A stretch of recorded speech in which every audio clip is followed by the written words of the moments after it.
semua sudah bahagia telah diberikan pembekalan oleh Prof. Suryani ya. Yang saya sampaikan agak berbeda nih dari Prof. Suryani. Mungkin ada miripnya dengan Pak Hadi ya. Dengan Pak Dijo mungkin tidak mirip ya. Ya. Nah nanti kalau ada kurang ini guru saya yang baru. Prof. Sama nanti ditambahkan ya. Baik, silakan slide pertama.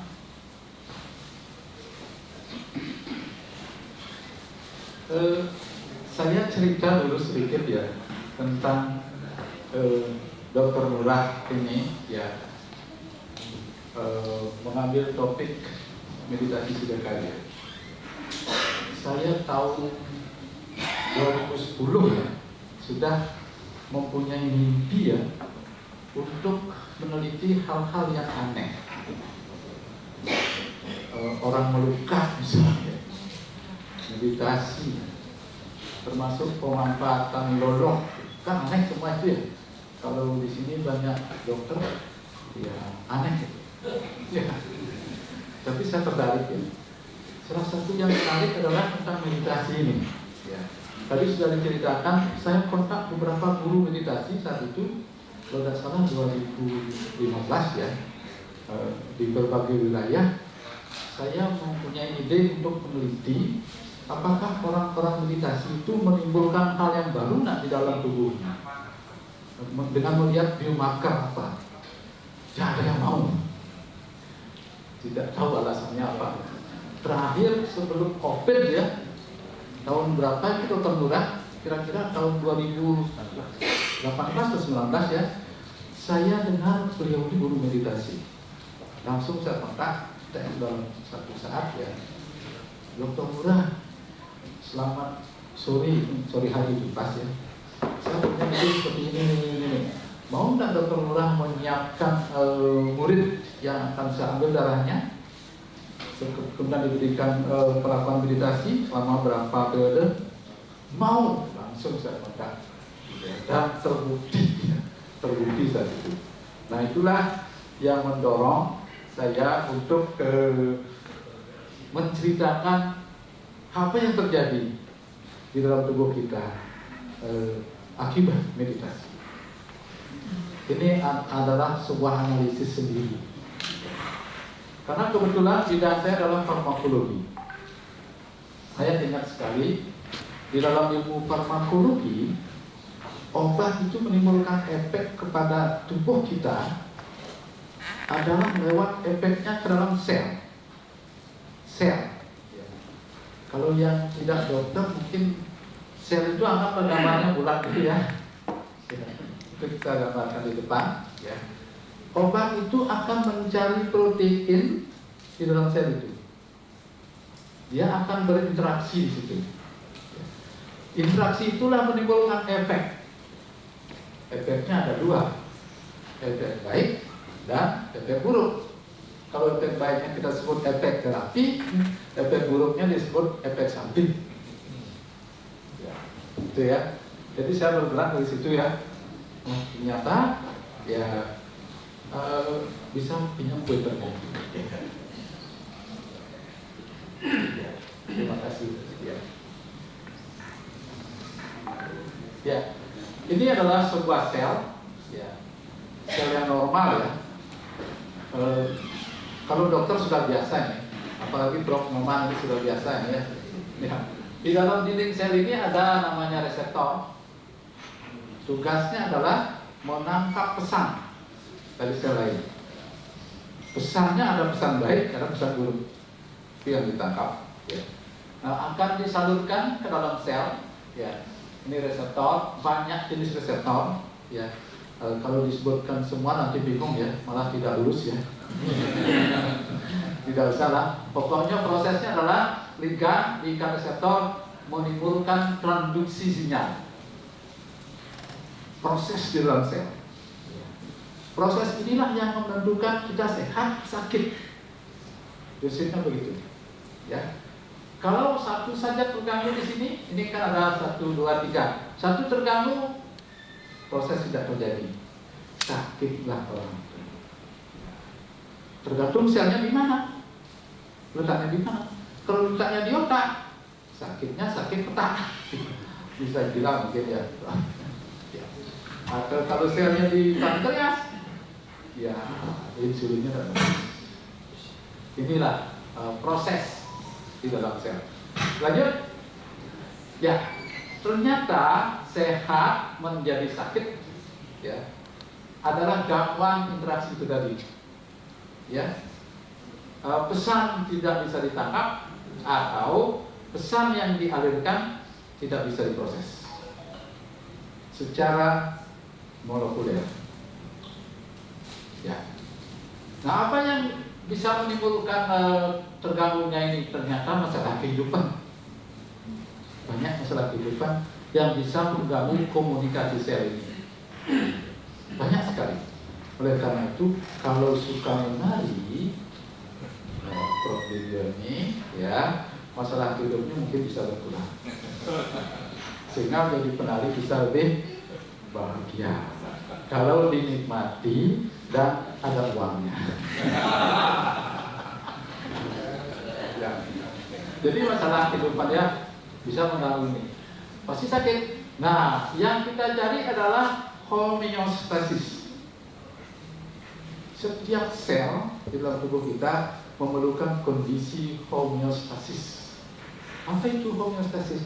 Kondisi yang tenang, damai, happy. Ya. Lanjut. Ya. Dan proses itu terjadi di seluruh tubuh kita. Antara sel yang berdekatan, oke.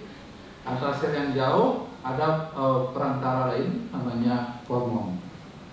Di dalam otak ada namanya neurotransmitter. Itu selalu ada komunikasi sel di dalam tubuh kita yang menentukan kita sehat apa sakit.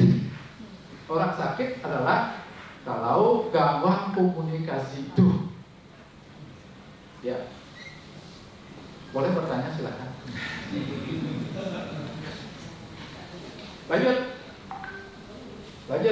Nah, sekarang apa yang kita cari di dalam hidup ini adalah sehat yang holistik, ya, yang ditentukan oleh sel tadi. Komunikasi antar sel akan menimbulkan sehat yang holistik kalau, ya, sel itu sehat, bentuk fisiknya sehat. Kalau dia bentuknya bulat, harus tetap bulat. Kalau selnya bulat, ada satu penyebab dia menjadi berubah menjadi mencong, tidak sehat, ya.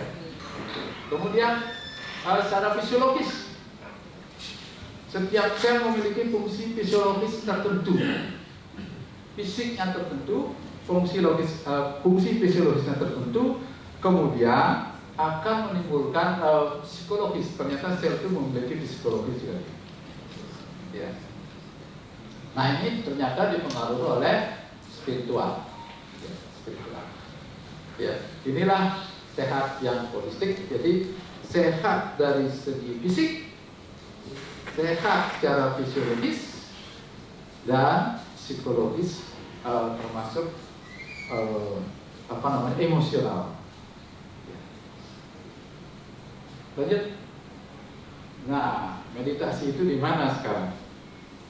Tadi sudah disinggung, ya, yang masih tercatat dalam pikiran saya, baik meditasi yang diajarkan tadi oleh Prof. Suryani, ya, oleh Prof. Adi, ya, tapi di tariannya ada juga sebenarnya, tariannya ada juga, ya. Ternyata itu semua menimbulkan, meditasi itu menimbulkan suasana yang tenang, happy, ya. Ego state yang apa tadi?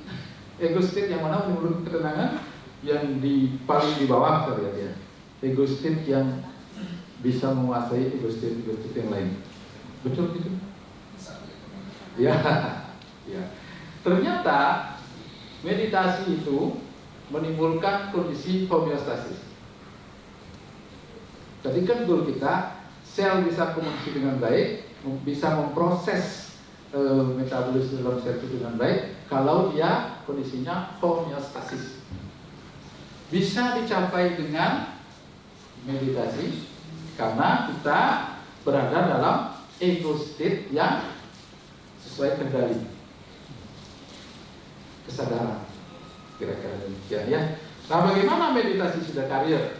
Ya, meditasi Siddhakarya ya, yang saya pahami ya, tadi mendengar penjelasan video Bedane, kemudian Prof. Video ya, ternyata di dalam meditasi itu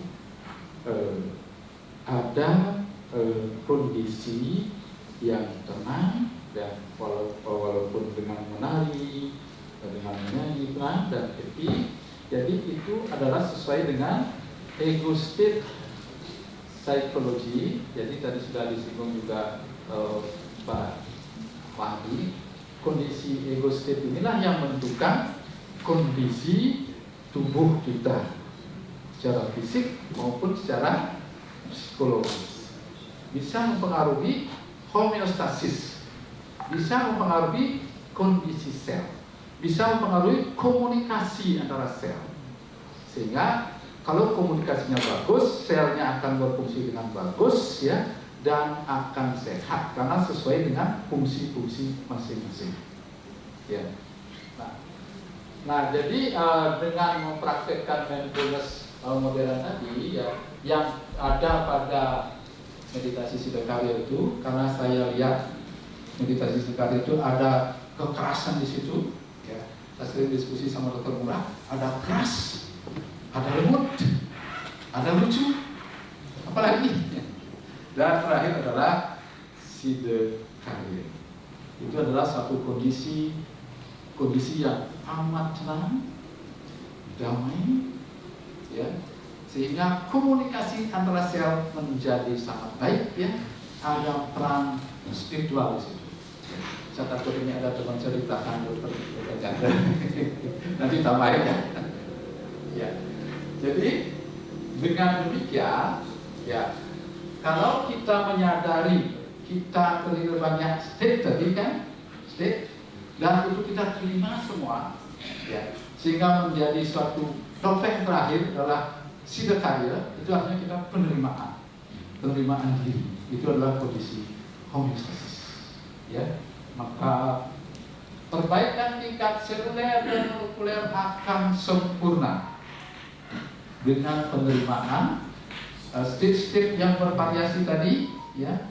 Saya di WA tadi sama Prof. Putu ini ya, sehingga terjadilah tingkat seluler dan molekuler yang sangat sempurna, komunikasinya sangat bagus, sehingga hasilnya adalah sehat. Lanjut ya, semua komunikasi ini baik antara sel tetangga ya, baik antara sel yang jauh, kemudian komunikasi di dalam otak, memerlukan kondisi homeostasis. Meditasi Siddhakarya akan memperbaiki sistem di dalam sel, di dalam secara molekuler, mendorong ke arah homeostasis, sehingga semua sel akan komunikasi dengan baik. Ya, hasil karyanya akan baik dan akan menjadi sehat. Lanjut. Baik, ya. Kembali, ini adalah sebuah sel. Ya. Di sini ada berbagai organel sel yang selalu bekerja sama, memerlukan kondisi homeostasis. Hal yang paling sering menyebabkan gangguan homeostasis itu adalah radikal bebas. Radikal bebas yang dibuat oleh kita sendiri. Misalnya bekerja terlalu keras, ya, punya utang terlalu banyak, bisa meningkatkan radikal bebas, ya, atau punya selingkuhan. Radikal bebas akan mengganggu ini semua, ya. Nah, dengan melakukan meditasi tadi, ya, baik yang diajarkan oleh Dr. apalagi Dr. Adi Sutawa, Dr. Suryadi, itu semua adalah memperbaiki komunikasi sel. Memperbaiki komunikasi sel. Sebab secara biologi molekuler, semua organel sel memerlukan kondisi homeostasis, memerlukan kadar radikal bebas yang terstandar. Lebih sedikit kacau dia, kurang sedikit kacau juga. Hal itu hanya bisa dicapai dengan melakukan meditasi, sehingga menjadi damai dan bahagia.